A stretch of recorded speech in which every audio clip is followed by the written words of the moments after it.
Bonjour à tous. C'est à une date racidique que je vous invite de réfléchir ce matin. En effet, ce Shabbat va tomber le 19 Kislev. Alors rappelons brièvement ce que c'est que cette date. Cela nous ramène à 1798, pas si longtemps après tout.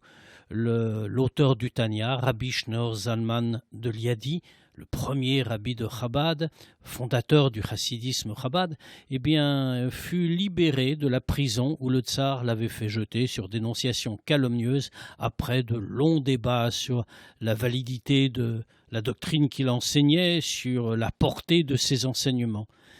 Cela fut un événement considérable, non seulement parce que c'était un dignitaire juif qui avait été ainsi arrêté, inquiété, et qui était enfin libéré avec tous les égards dus à ce qu'il était, mais surtout, cela fut un événement spirituel. En effet, on sait, dans le judaïsme, rien ne vient par hasard, et tout est l'effet de la providence divine. Et d'ailleurs, rapporte l'histoire, dans sa cellule, il reçut la visite spirituelle de ses maîtres, qui avaient quitté ce monde depuis déjà longtemps, le Baal Shem Tov et le Maggid de Mezrich, qui vinrent lui dire que son emprisonnement n'était que la traduction matérielle d'un débat spirituel. Auprès de Dieu, certains soulevaient l'argument: cet enseignement nouveau révèle les secrets de la Torah, la sagesse profonde du texte à tout le monde, sans exclusive. Tout le monde y aura accès. Mais les gens sont-ils dignes? Cette œuvre-là est-elle donc louable? Et comme l'affaire n'était pas tranchée, le Rabbi Shneur Zalman avait donc été mis en prison par des humains. Mais lorsqu'il avait été libéré, lui rapportent ses maîtres, c'était parce qu'il avait remporté la victoire.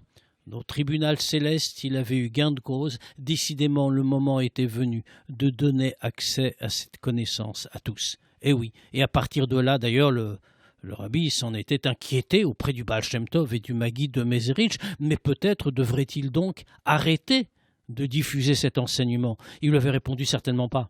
La victoire a été remportée, cela veut dire qu'il est temps de le diffuser, qu'il faut accentuer l'effort. C'est effectivement ce qui se passa avec le succès que l'on connaît. Eh bien, justement, c'est cela que nous allons revivre ce Shabbat, et ce n'est pas simplement une affaire de commémoration d'événements historiques ou de longues mémoires qui nous renvoient à la fin du XVIIIe siècle. Non, ce jour est un jour vivant, c'est un jour d'actualité, parce qu'aujourd'hui, il faut savoir pourquoi l'on est juif, pourquoi le monde. Il faut répondre aux questions essentielles. Pour rester fidèle à soi-même, on ne peut plus et on ne veut plus se contenter d'une vie à moitié, d'une vie sans réellement comprendre et pénétrer les arcanes des choses.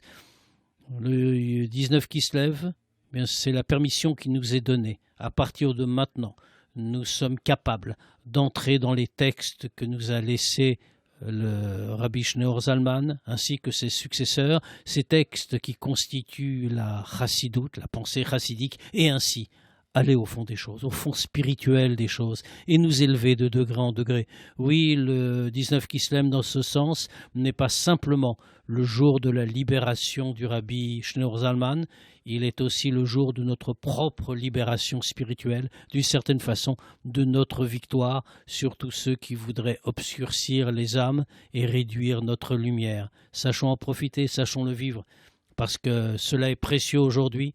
La commémoration ne vaut pas grand-chose si elle ne mène pas à l'action. Comme on l'a dit, ce n'est pas de souvenirs qu'il s'agit, mais bien plus encore que d'une vie maintenue, c'est d'une vie nouvelle, une vie plus puissante qui naît devant nous.